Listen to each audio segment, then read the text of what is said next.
With everything going on in the world in chaos, I ask myself, how should I advise my fellow pagans looking for guidance on how to view the events of the world with what's going on right now? From hard economic times to clashes over illegal immigration to manipulation of our media and controlled opposition, and then wars with no end and funding of everything else except the common people. Pagans need to look at the stories of our gods and of our ancestors for wisdom and guidance on what to do. And one such pantheon that can be very helpful in this situation is the Norse pantheon, with tales of Odin and Frigg and Ragnarok. And they give us a lot of perspective of what to do and what to expect. And sometimes just dealing with knowing what's coming down the pike to us and being at peace with it, knowing that there's not a lot that we can change, but we can prepare for it. The Norse gods knew about Ragnarok, the fate of the gods, or the twilight of the gods, and prepared for it. One way the gods learned about Ragnarok was via Odin, speaking with the vulva. We see this prophecy in the poem The Völuspá from the Poetic Edda, and in it Odin speaks to the vulva, a powerful seeress and shamanistic witch, from her grave. He questions her about the past, present, and future. She recites a grand vision that covers creation, key events, and then the detailed sequences of Ragnarok, including the signs leading up to it, like the Fimbulwinter, the unleashing of monsters, the Gjallarhorn sounding, the death of the major gods, including Odin being swallowed by Fenrir, and Thor fighting and falling to Jormungandr, and the world's destruction, and in some versions of the tale, even the world's eventual rebirth. We also see Frigg, Odin's wife, the goddess of motherhood, who is associated with prophecy. She also knows the fate of all, including Ragnarok. She already knows about it, but she is silent about what she sees. She tries her best to protect her son Balder, asking everything, even inanimate objects, not to hurt her son, except she does not see the mistletoe as being dangerous enough to harm her son. So she neglects to ask the mistletoe to not harm her son. And of course, we know that Loki takes advantage of this information. The gods cannot prevent Ragnarok, despite knowing about it in advance. Odin's quests are partly driven by his need to learn enough to delay Ragnarok, yet these efforts ironically help fulfill the prophecy. And there's a lot to learn from these stories of the gods. Our fate, our weird, our olog is sometimes inescapable. And the gods are not able to escape their fate either, but they do prepare for them. They don't sit around moping.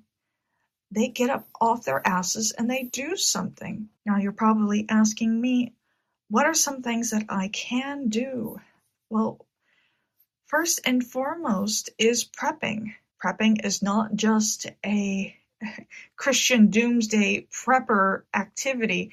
No, it's actually very practical. The first and foremost thing is obviously food and water, weaponry, medicine, cleaning supplies, and whatever necessities that you use on a day-to-day basis. Make a list of what you use on a day-to-day basis and start prepping on that. They don't have to be big or huge. You don't have to spend $800, $900 right now and go out and prep for the doomsday. No, just a few things every time that you go to the grocery store extra.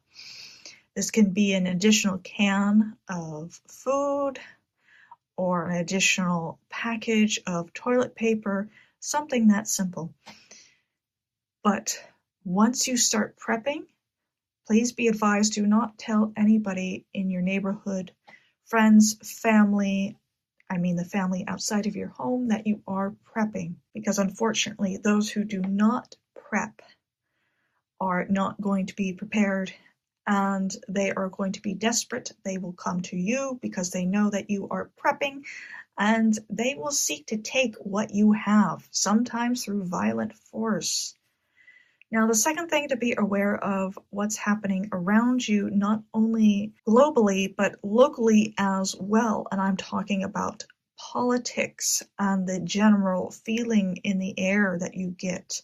You need to be using your intuition during these times.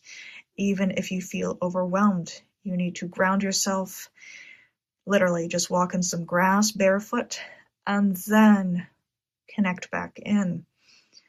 A good source is local Facebook groups. I know they're full of a lot of useless chatter, but you can keep an eye on local goings-on in your neighborhood. Now, the third thing is to be aware of, and it kind of builds off the second thing, is to be aware of your surroundings. Not everyone means you well, especially as pagans. We are very well aware of this already. Some of us choose to hide our jewelry that basically, showcases our pagan faith, or we might have tattoos. We need to be aware of who we are around and if they are, friendly to pagans or not friendly to pagans. We need to keep this in mind, because when times are tough, they will point the finger to us and start another satanic panic. The fourth thing for you to decide upon is basically one of two choices. Is, if shit hits the fan, are you going to stay at home, or are you going to leave your home and go somewhere else? Like you have a cabin in the woods, or somebody with property that has agreed upon allowing you to stay if things get bad. You need to decide what is best for yourself. You need to be aware of your neighbors. Who in your neighborhood do you trust? Who do you not trust? All while at the same time of keeping your prepping plans secret from them. So in these stories of the gods, we see Frigg. She knows of the fate of all, but she doesn't tell anybody. That is reflected in prepping, in where I'm telling you, don't tell other people that you are prepping.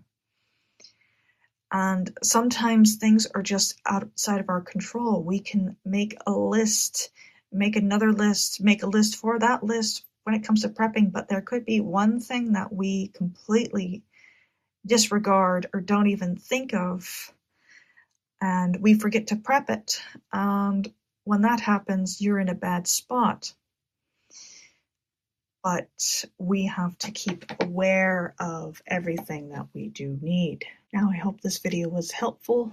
Also, remember, keep your intuition open. If you do readings, make sure you are doing readings and training your intuition further to pick up on signs and energies around you as things get dodgy, and we will weather this together.